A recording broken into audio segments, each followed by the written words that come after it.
Hello, my fellow ink drinkers and dreamers. Let's sip on some poetry today.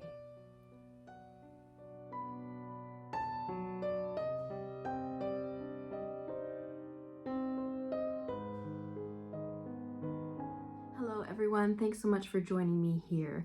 I decided that this channel needed little sprinklings of poetry now and then.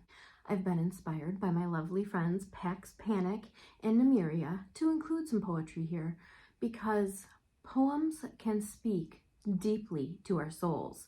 Poems can expose our souls if we choose to write poetry. I think it gives us another layer of vulnerability and beauty and reflection that we could feel is missing in our lives. So poetry can be a wonderful thing. I don't have a lot of experience when it comes to writing poetry as an adult. I wrote quite a few poems back in the day when I was in high school. I recall reading one of those poems in front of my church. Thanks, Dad. It was nerve-wracking. If I decide to put pen to paper and write some poems in the future, I may share them here. I'll have to become a little brave to do that. But for now, I'd like to read poems that give me a lot to reflect on and really inspire me in various ways, with the hope that they will touch you in some deep and meaningful way as well. Today, I've selected a poem from Songs We Used to Dance To by Courtney. I thought it would be the perfect poem to kind of kick off this series.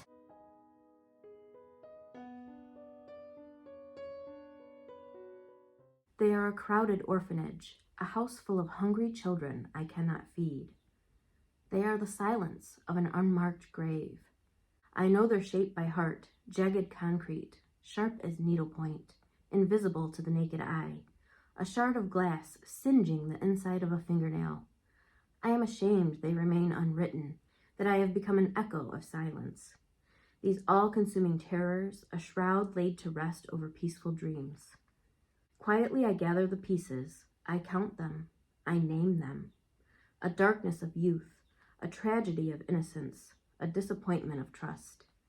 They fill a thick, imaginary book detailing fractures and betrayals, everything remembered too often and too well. I have already memorized the poems I am not yet brave enough to write, and I tell you this because I may never be. There's whole pages of damnation, of demons exposed, a revenge of bones, a list of names I won't let near my tongue, a sorrow of family, a silhouette of a house on the verge of collapse, an exhaustion of memory. Bones buried in places far removed, spells written as a last resort, a reckoning of fear. Thank you for joining me today to have a little sip of poetry. I hope you guys have an amazing day or night, and I will see you next time. Cheers.